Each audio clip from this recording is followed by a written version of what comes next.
আপনারা দেখছেন TVN update. স্বাগত জানাচ্ছি আমি Rana Raihan. Secretary of state Marco Rubio জানিয়েছেন, ইউক্রেন যুদ্ধ শেষ করার জন্য একটি শান্তি চুক্তি চূড়ান্ত করতে জেনিভায় অনুষ্ঠিত বৈঠকে অবিশ্বাস্য অগ্রগতি হয়েছে। আমেরিকা, ইউক্রেন এবং ইউরোপিয়ান মিত্রদের অংশগ্রহণে গত 96 ঘন্টায় আলোচনায় দ্রুত অগ্রসর হয়েছে। আলোচনার কেন্দ্রবিন্দুতে রয়েছে 28 দফা একটি খসড়া, যা ইউরোপিয়ান নেতাদের মধ্যে বেশ বিতর্ক সৃষ্টি করেছে এবং রাশিয়ার প্রতি অতিরিক্ত ছাড় দেওয়া হচ্ছে কিনা এ বিষয়ে প্রশ্ন উঠেছে।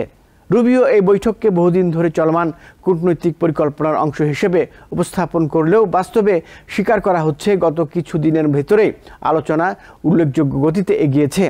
ইউরোপ থেকে শুরু করে জাপান ও কানাডা সহ অনেক মিত্র দেশ আগেই জানিয়ে দিয়েছে ইউক্রেনের ওপর অতিরিক্ত চাপ দেওয়া হচ্ছে। রুবিও গণমাধ্যমকে জানান, বৈঠকে আলোচনার বাকি থাকা অনেক বিষয়ের তালিকা ছোট করা সম্ভব হয়েছে এবং তিনি এটিকে এখন পর্যন্ত সবচেয়ে কার্যকর এবং অর্থবহ আলোচনা হিসেবে বর্ণনা করেছেন। তবে তিনি সতর্ক করেন, এখনও কিছু দফা উচ্চ পর্যায়ের সিদ্ধান্ত, পরামর্শ এবং আরও সময় দাবি করে।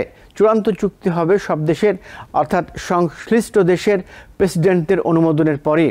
দিনের শুরুতে প্রেসিডেন্ট ডোনাল্ড ট্রাম্প সামাজিক মাধ্যমে অভিযোগ করেন, ইউক্রেন আমেরিকার প্রতি কোনো কৃতজ্ঞতা দেখায়নি। তবে রুবিওর সঙ্গে কথা বলার পর ট্রাম্প এখন আলোচনার অগ্রগতি নিয়ে খুব সন্তুষ্ট বলে উল্লেখ করা হয়েছে।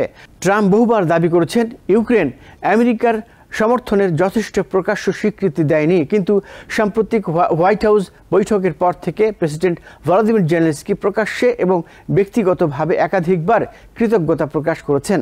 রবিবার জেলেনস্কি আবারও আমেরিকা এবং ডোনাল্ড ট্রাম্পকে ধন্যবাদ জানিয়ে বলেছেন, ইউক্রেন এমন একটি শান্তি চুক্তি চায় যা মর্যাদাপূর্ণ, সিদ্ধান্তমূলক এবং দীর্ঘস্থায়ী হবে। বিবৃতিতে জেলেনস্কি বলেন, ইউক্রেন আন্তর্জাতিক সমর্থনের জন্য কৃতজ্ঞ এবং দেশটি এমন একটি শান্তিপথ খুঁজছে যা রাশিয়ার ভবিষ্যৎ আগ্রাসনের পথ বন্ধ করবে। তিনি বলেন, রাশিয়া কোনোভাবেই মস্কোর যুদ্ধ করার অধিকার নিশ্চিত করবে না, তাই প্রতিটি ধাপে, প্রতিটি লাইনে ইউক্রেনের সার্বভৌম নিরাপত্তা নিশ্চিত করতে হবে। জেলেনস্কি আরও বলেছেন, ট্রাম্পের লোকজন ইউক্রেনের কথা শুনছে এমন সংকেত পাওয়া যাচ্ছে এবং সোমবারও তীব্র কূটনৈতিক আলোচনা চলবে। খসড়াটি আনুষ্ঠানিকভাবে প্রকাশ করা না হলেও জানা গেছে, কিছু ধারা ইউক্রেনের ভূখণ্ড ছাড় দেওয়ার বা তাদের সামরিক শক্তি সীমিত করার ইঙ্গিত দেয়। একদল সেনেটর দাবি করেছেন, খসড়াটি রাশিয়ার অংশগ্রহণে তৈরি, যা রুবিও দৃঢ়ভাবে অস্বীকার করেছেন। বিশ্লেষকরা বলছেন, এই প্রস্তাবটি হয়তো অ্যাঙ্করিং নামে পরিচিত আলোচনার কৌশল।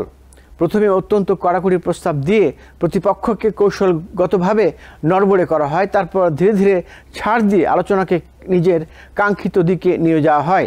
এটাই কি সেই উদ্দেশ্য ছিল কিনা ইউক্রেনের ওপর সমঝোতা চাপিয়ে দেওয়ার চেষ্টা, তা আগামী আলোচনার ফলাফলেই স্পষ্ট হবে।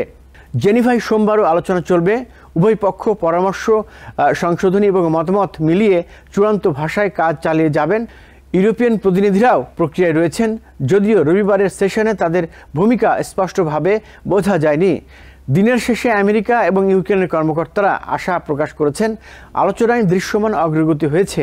রুবিও এবং জেলেনস্কির প্রধান আলোচক আন্দ্রি ইয়ারমাক দুজনই বলেছেন, প্রেসিডেন্ট ডোনাল্ড ট্রাম্প দ্বিতীয়বার ক্ষমতায় আসার পর থেকে এটি সবচেয়ে ফলপ্রসূ দিন। এখনও গুরুত্বপূর্ণ অনেক সিদ্ধান্ত বাকি, তবে সব পক্ষই বলছে অগ্রগতি বাস্তব, দৃশ্যমান এবং সামনে আরও বড় পদক্ষেপ আসছে। নিউ ইয়র্ক থেকে সম্প্রচারিত টিভিএন 24 টেলিভিশন, বিশ্বজুড়ে বাঙালির কণ্ঠস্বর।